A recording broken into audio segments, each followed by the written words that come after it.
భగవంతుడు మనల్ని బలవంతం పెడతాడనో, లేకుంటే మనకి శిక్షలు వేస్తాడనో, లేకుంటే మనము ఆయన చెప్పినట్టు చెయ్యకుంటే ఆయన మనల్ని కోప్పడతాడు అనో, ఇటువంటివి ఏం లేదు. మనకు ఆ స్వతంత్రాన్ని ఇచ్చాడు. ఇది భగవద్గీత తెలుసుకోవడం ద్వారా మనకి భగవంతుడి మీద భయం అనేది కాకుండా నిజమైన ప్రేమ అనేది పుడుతుంది. అప్పుడు ఆ ప్రేమ పుట్టినప్పుడు మనం ఆ భగవంతుడిని ఇంకా స్పష్టంగా అర్థం చేసుకోగలుగుతాం. మామూలుగా ఇప్పుడు ఇప్పుడు విద్యాలయాలన్నా, ఇదివరకు గురుకులాలన్నా హ్మ్. అన్నీ గూడా గురువుతోటే సంబంధం విద్యార్థుల ఉంది. జీవితం అంతా గూడా సంబంధించుంటుంది. హ్మ్. ఒక ఒక పరిమాణం దాకా. హ్మ్. అలాంటప్పుడు భగవద్గీతలో ఏమన్నా అత్యంత గురువు యొక్క మహిమని లేదా గురువు యొక్క ప్రాభవం ఎలా ఉంటుందనేది చెప్పారు.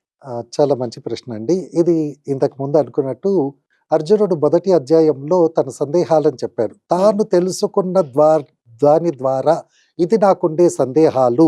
నేను యుద్ధం చెయ్యకుండా ఉండడమే ముఖ్యమైనది అన్న మాట చెప్పారు. అలా చెప్పిన తర్వాత రెండో అధ్యాయంలోకి వెళ్తే, రెండో అధ్యాయంలో ఆ అర్జునుడే తాను, తాను కన్‌ఫ్యూజన్‌లో ఉన్నాను. తాను పూర్తిగా సందేహాస్పదంగా ఉన్నాను. ఏం చేయాలో నాకు తెలియట్లేదు అనే ఒక సిట్యుయేషన్‌లో ఉన్నారు. ప్రస్తుతం ప్రతి ఒక్కళ్ళు కూడా ఇదే సిట్యుయేషన్‌లో ఉంటారు. అంటే అది పెద్దలు కావచ్చు, పిల్లలు కావచ్చు వారందరూ కూడా. అయితే ఇటువంటప్పుడు ఏం చెయ్యాలి అన్న మాట అర్జునుడి ప్రవర్తన ద్వారా మనకి తెలుస్తుంది. అర్జునుడు అక్కడ అంతా కూడా చెప్పిన తర్వాత కృష్ణుడితోనే అంటారనమాట. నేను ఏం చేయాలో నాకు తెలియట్లేదు. శిష్యస్తేహం సాధిమాం త్వాం ప్రపన్నం అంటాడు. అంటే ఏమంటారంటే, నువ్వు ఇంతవరకు నా మిత్రుడిలాగా మాట్లాడావు. లేక నేను నిన్ను మిత్రుడిలాగానే చూశాను. కానీ ఇప్పుడు నేను సరైన మార్గంలో వెళ్ళట్లేదు కాబట్టి, ఏ మార్గమో నాకు తెలియట్లేదు కాబట్టి, నువ్వు యొక్క గురువుగా నన్ను శిష్యుడిగా స్వీకరించి నాకు మార్గనిర్దేశకత్వం చెయ్యి అన్నట్టుగా అర్జునుడు అడుగుతారనమాట. అప్పుడు అంతవరకు మామూలుగా మాట్లాడిన కృష్ణుడు కూడా ఆ మాట తర్వాత, అర్జునుడు చెప్పిన ఈ మాట తర్వాత తాను హయ్యర్ పొజిషన్ తీసుకొని ఒక గురువుగా తీసుకొని చెప్పడం మొదలుపెడతారు.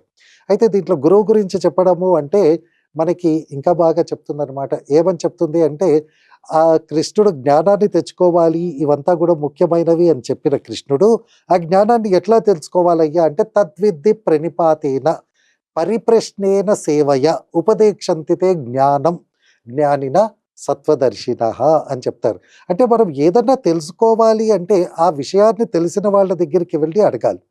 అందుకని తత్విద్ధి ప్రణిపాతేన అటువంటి విషయాలు తెలుసుకోవడానికి ఏం చేయాలయ్యా అంటే పరిప్రశ్నేన సేవయా, అంటే నువ్వు ప్రశ్నలు అడిగి సేవిస్తూ ప్రశ్నలు అడుగు అన్న మాటని చెప్తున్నారు.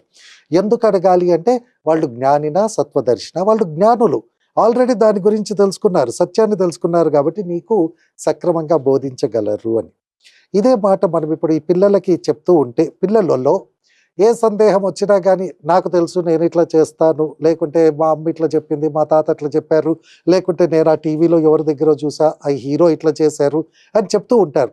అటువంటి వాళ్ళకి సరైన మార్గము అంటే ఏమిటి అంటే ఇందులో చెప్పబడినట్టు ఏమిటి అంటే పరిప్రశ్నేన సేవయా, అంటే నాకు తెలుసు నేను చేస్తాను అనే దాన్ని బట్టి దాని బదులు నేను ఏదో అనుకూలంగా ఒక టీచర్ దగ్గరికి వచ్చి టీచర్ గారు లేకుంటే గురువు గారు ఈ రకంగా నేను ఏం చెయ్యాలో నాకు తెలియట్లేదు నాకు చెప్పండి అని అడిగితే ఆ గురువు దాన్ని సక్రమంగా చెప్పగలరనమాట. అట్లా బోధించిన విద్య, అట్లా ఈ ఒక శిష్యుడు తీసుకునే విద్య వాళ్ళ మస్తిష్కంలో అంటే వాళ్ళ బ్రెయిన్‌లో ఇంకా బాగా అది నెలకొని ఉంటుంది. వాటిలో ఉంటుందనమాట.